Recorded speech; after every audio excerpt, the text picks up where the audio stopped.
And thanks to you at home for joining us this hour. We start tonight with some rather jaw-dropping information about American politics that has been reported out by a British news source. It's the BBC. The BBC has just aired a new documentary based on Oval Office tapes, which proves something about the American presidency and American modern history that even the most conspiratorial among us would not be able to believe were it not all captured on tape. But apparently, it's all captured on tape. Here's what happened. Okay, it's about the 1968 presidential election.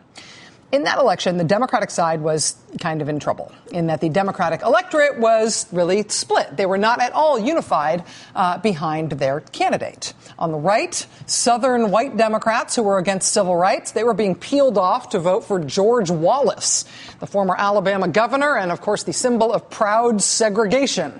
So the Dixiecrats are getting peeled off from the Democrats that year. And also, different problem for the Democrats, people hated the Vietnam War. And the president at the time was a Democrat, Lyndon B. Johnson, LBJ. The escalation in Vietnam was on him.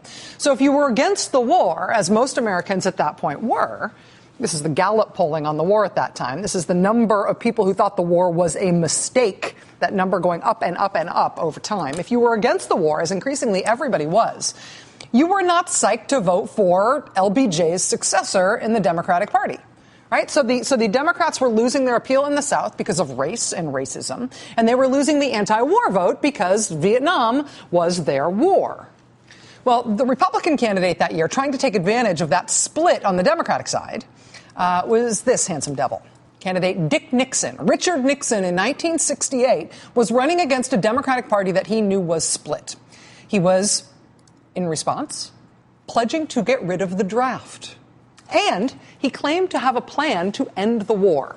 He argued that if you wanted the war to end, you needed to elect him. You needed to vote the Democrats out of office because clearly LBJ and his party, the Democrats and their Democratic candidate, Hubert Humphrey, they had no idea how to end the war.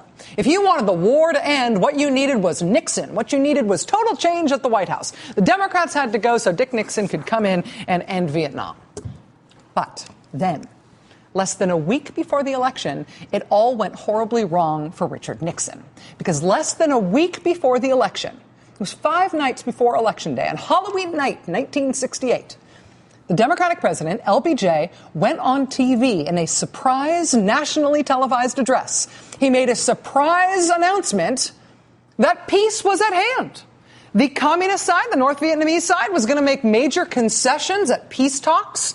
The U.S. anticipating that the other side, the South Vietnamese, were going to agree to a deal based on those concessions.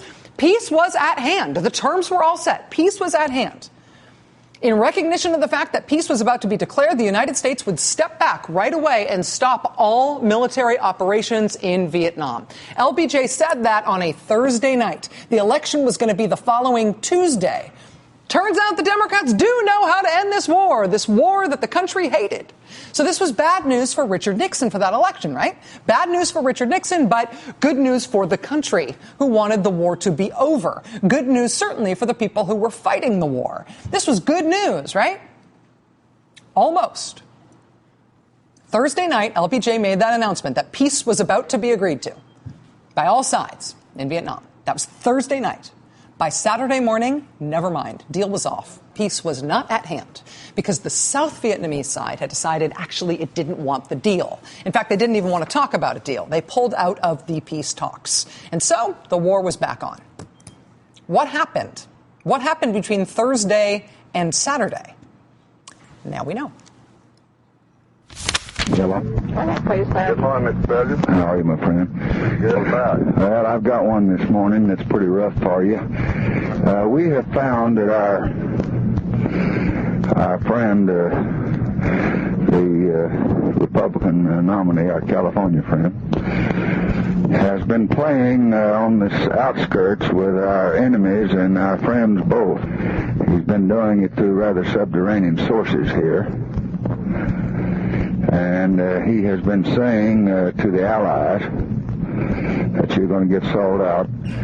You better not give away your liberty just a few hours before I can preserve it for you. Mrs. Chenault is contacting their ambassador. Now, this is not guesswork.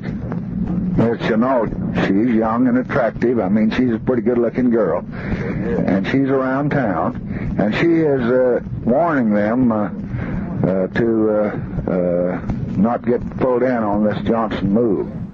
President Lyndon Baines Johnson, 1968, Saturday morning, November 1st, explaining to Senator Richard Russell what had gone wrong with this peace deal that everybody thought was going to end the war. I mean, LBJ had been so sure this is going to end the war that he went on TV Thursday night and told the country the war was going to end. Peace was at hand. The reason peace did not happen, what he was explaining on the phone, is that the Republican nominee for president that year, Richard Nixon, had intervened in the peace talks to blow them up. He used an intermediary who was involved in the talks to approach the South Vietnamese side and tell them, don't do it. Approach them and tell them to pull out and not agree to a deal. He told them this deal being worked out by LBJ, this whole deal to end the war, these peace talks in Paris, is not going to be a good deal for them. They should not participate. They should just wait until after the election when he, Richard Nixon, would be president and he'd give them a much better deal. Johnson was going to sell them out. He, Richard Nixon, was the one who they should deal with. Nixon's intermediary was actually caught on tape telling the South Vietnamese ambassador, just hang on through the election. Hang on, don't end the war. We need the war to keep going through the election. It's outrageous, right? I mean, the war could have ended. It was on the verge of ending, except a candidate for office in our country thought that the war ending would help his opponent in the election. He thought he'd have a better chance of getting elected if the war kept going. And so, while saying he wanted the war to end, he did what he could to keep it going when it otherwise would have ended. It is astonishing. And President Johnson thought so, too, at the time. We now know. And they oughtn't to be doing this. This is treason. I know. I think it would shock America if a principal candidate was playing with a source like this on a matter this important. Yeah. President Lyndon Johnson there on the same day as that earlier tape, remarking that as far as he can tell, this is treason. I do not think he is saying that hyperbolically. He says it repeatedly on these tapes. He thinks that what has happened there, an American politician purposely prolonging the war and stopping the peace for his own purposes, he thinks that is a hanging offense. He thinks that is treason. This was 4 days before the election that year. Having thought that the war was going to be over, that a peace deal had been negotiated, now the president finds out that the peace deal fell through because a candidate who wanted there not to be peace before the election intervened to make one side walk away. Now, why didn't LBJ say anything publicly? I mean, this is right before the election. Can you imagine how the country would have reacted to that? This is a war the whole country was against. It was going to be over, except candidate Dick Nixon intervened to undo the peace deal and keep the war going. Can you imagine how angry the American public would have been? But LBJ did not say anything publicly at the time because he thought that he couldn't. And the reason he thought he couldn't is because of the way he found out what Nixon had done. The FBI illegally wiretapped the phones of the South Vietnamese ambassador. That's how we knew. We couldn't let anybody know that we were illegally listening into the ambassador's phone lines, and so they couldn't let anybody know what it was they heard illegally while they were illegally listening in on the ambassador's phone lines. And so Nixon got away with it. And the October surprise, the Halloween night surprise that the Democrats' war was ending right before the election, that October surprise ended up getting undone. The war did keep going, and anybody who was anti-war in the country really did have no reason at all to vote for a Democrat. The racist right-wing guy peeled off 13% of the Democratic vote on the other side of the Democratic coalition. And so, yes, the Republican, Richard Nixon, won. It worked. Richard Nixon got elected, barely. Squeaked by, but he won, in part on the basis of the idea that he was the guy who knew how to end the war, not those dumb Democrats. And, of course, Nixon did not know how to end the war. He sure knew how to keep it going, but he didn't know how to end it. He didn't have a plan. And instead of the war ending on Halloween in 1968, the war went on for 5 more years while he was president, in which time more than 15,000 Americans were killed, as were untold numbers of Vietnamese. So that happened. That actually happened. And now, in 2013, what are we supposed to do with that information? LBJ is dead. Nixon is dead. Hubert Humphrey is dead. George Wallace is dead. 15,000 Americans are dead who otherwise would not have been because of what happened. All the Vietnamese who died. How does this get made right? It cannot be made right in the most basic sense that the people who died needlessly because of this duplicitous political decision cannot be brought back from the dead. You also can't get revenge. You can't indict Nixon's ghost. But you can't refuse to let him get away with it again. You can't make sure it is part of the way that we at least tell his history and the history of that war and the history of modern American politics. You have to include it in the history, both so nobody gets away with it in the long run the way he did in the short run, but also so we don't do it again.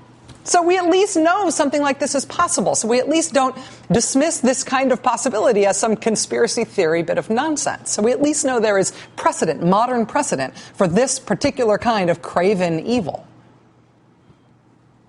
On Friday night show, Chris Hayes was here, for which I'm very grateful. I was in L.A. Being on the Bill Maher show, and I know Chris was here very ably helming this desk.